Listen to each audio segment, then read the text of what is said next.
दोस्तों, जिस प्रकार विज्ञान में सुनिश्चित सिद्धांतों की खोज की जाती है और उनकी पुष्टि बार बार किए गए प्रयोगों से एक समान प्राप्त निष्कर्षों से होती है, उसी प्रकार नीतिशास्त्र की भी एक सुनिश्चित परंपरा है। इनके निष्कर्ष भी प्रत्येक स्थिति और परिस्थिति में एक समान है। इसलिए आचार्य चाणक्य ने नीतिशास्त्र को विज्ञान कहा है।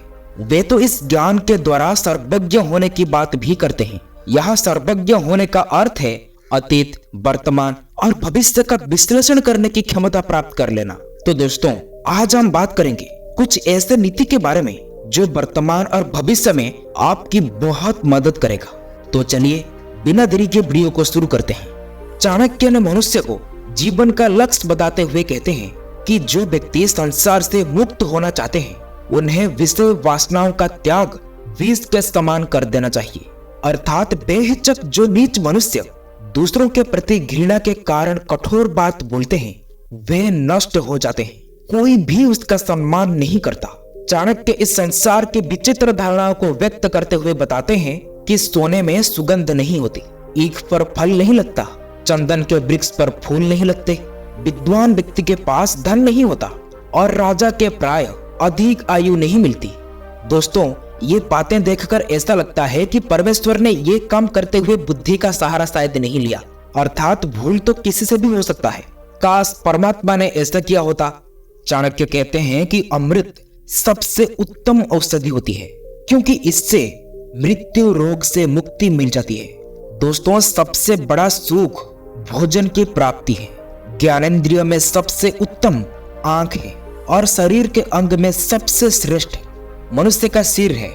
ब्राह्मण की विद्वानता बताते हुए चाणक्य का कथन है कि आकाश में कोई गया नहीं, सूर्य चंद्रमा तक कोई पहुंचा नहीं, परंतु जिस विद्वान ब्राह्मण ने उनकी गति, उनके ग्रहण से संबंधित ज्ञान दिया है और भविष्यवाणी की है, उसे विद्वान मानने से संकोच नहीं करना चाहिए।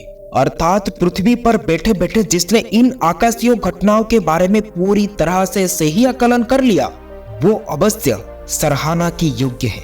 चाणक्य ने अनेक स्थानों पर कहा है कि व्यक्ति को संसार में सतर्क होकर जीवन बिताना चाहिए।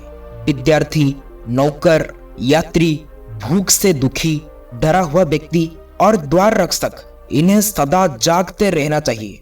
यदि इन्हें सोता हुआ देखें तो उन्हें जगा दे। लेकिन फिर भी चाणक्य कहते हैं कि राजा, सांप, बाघ, जंगली सुअर और दूसरे का कुत्ता तथा मूर्ख व्यक्ति यदि सोए पड़े हैं तो उन्हें जगाना नहीं चाहिए। ये सोए ही हितकारी है।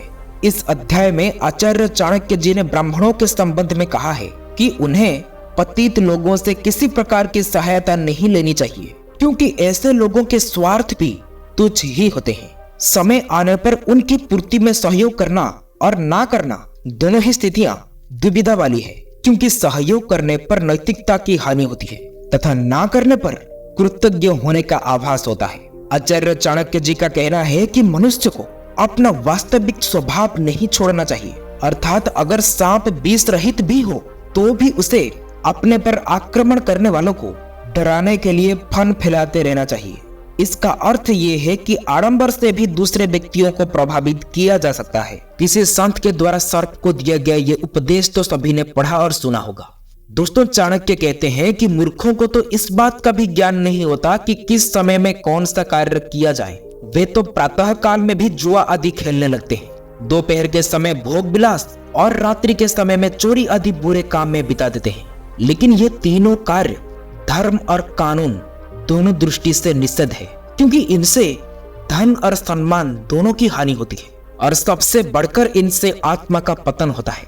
चाणक्य का कहना है कि प्रभु की उपासना व्यक्ति को स्वयं करनी चाहिए। जिस प्रकार भूख प्यास तभी शांत होती है जब आप स्वयं भोजन खाते हैं और पानी पीते हैं, इसी प्रकार आपके द्वारा किए गए शुभ कर्म और ईश्वर उपासना आदि तभी पूरी तरह से फल देगा जब आप उसे स्वयं करें। दोस्तों, व्यक्ति को कष्टों में धैर्य रखना चाहिए क्योंकि धैर्य से कष्ट उतने दुखदायी प्रतीत नहीं होते जितने धैर्य ना होने पर होता है। अनुभव में तो ये भी आया है कि धैर्य दुख को कम ही नहीं करता बल्कि सुख को भी साथ साथ उजागर कर देता है और ऐसे में दुख दुख नहीं रहता। भगवान श्री कृष्ण ने भी गीता में धैर्यशील व्यक्ति को अमृतत्व का अधिकारी माना है। श्री कृष्ण कहते हैं, वो धीरः सह अमृतत्वय कल्पते। इस प्रकार मनुष्य का सबसे सर्वाधिक महत्वपूर्ण गुण है धैर्य। चाणक्य कहते हैं कि कुछ बातें मनुष्य में स्वाभाविक रूप से होती है, उन्हें केवल अभ्यास से प्राप्त नहीं किया जा सकता। दान में रुचि, मधुर भाषण की इच्छा, मधुरता और वीरता, ये गुण मनुष्य को स्वभाव से ही प्राप्त होते हैं। अभ्यास में तो केवल इसमें वृद्धि की शक्ति है। दोस्तों, चाणक्य कहते हैं कि मनुष्य को अपना स्वभाव नहीं छोड़ना चाहिए, क्योंकि जो व्यक्ति अपने स्वभाव और कर्म को छोड़ के दूसरे के आश्रय में जाता है वो जल्द ही नष्ट हो जाता है। चाणक्य कहते हैं कि मोटे शरीर को देखकर ऐसा नहीं मानना चाहिए कि वो बहुत बलवान हो सकता है। लंबे चौड़े शरीर वाले हाथी छोटे से अंकुश से वश में कर लिया जाता है। इसी प्रकार दीपक की छोटी सी लौ अंधकार को पल भर में नष्ट कर देती है। सिर्फ इतना ही नहीं, अपने से कई गुना लंबाई चौड़ाई से वो प्रकाश फैलाती है। बड़े बड़े पहाड़ों और शिलाओं को भी हाथोड़ी के चोट से तोड़ दिया जा सकता है, जबकि हाथोड़े का आकार भार पहाड़ों और शिलाओं से बहुत कम होता है। इसलिए लंबे चौड़े शरीर को देखकर ये नहीं मान लेना चाहिए कि वो बहुत बलवान है। चाणक्य के अनुसार विद्यार्थी को विद्या के प्राप्ति के समय पर घर से मोह नहीं रखना चाहिए। यदि वो घर के मोह में फंसा रहेगा तो उसे विद्या का प्राप्ति नहीं होगी। उनका कहना है कि दुष्ट व्यक्तियों को जितना भी समझाया जाए वे तो दुष्ट ही रहते हैं, और उनको सज्जन बनाना उसी प्रकार असंभव है जैसे नीम के पेड़ को दूध, घी, चीनी आदि से सिंचन पर भी उसमें मिठास पैदा नहीं की जा सकती। इसी संबंध में वे आगे भी कहते हैं कि जिस मनुष्य का अंतःकरण शुद्ध नहीं है, यदि वो अनेक बार भी तीर्थ यात्रा करता है तो भी वो पवित्र नहीं हो सकता। आचार्य चाणक्य जी का मानना है कि गुणों की श्रेष्ठता को समझना प्रत्येक व्यक्ति के वश की बात नहीं है। जो उसके गुणों को नहीं समझता वो उसकी निंदा करने लगता है। विद्यार्थी के लिए कुछ और हिदायत देते हुए चाणक्य कहते हैं कि विद्यार्थी को काम, क्रोध, लोभ, मोह, खेल, तमाशे और श्रृंगार तथा अधिक सोने से बचना चाहिए, क्योंकि ये दुर्गुण है और इनसे उनके मन में विक्षेप पैदा होता है। इनसे उनकी ऊर्जा का व्यर्थ होता है, जिससे एकाग्रता पर असर पड़ता है। ब्राह्मण क्षत्रिय के संबंध में बताते हुए चाणक्य कहते हैं कि जो व्यक्ति कंदमूल फल खाकर भी अपना जीवन बिताता है, जो प्रतिदिन पितरों को श्राद्ध करता है, ऐसे ब्राह्मण को ऋषि कहा जाता है। इस प्रकार ऋषि वो है जो संयमी है और अपने पूर्वजों के प्रति उनके मन में सम्मान का भाव है।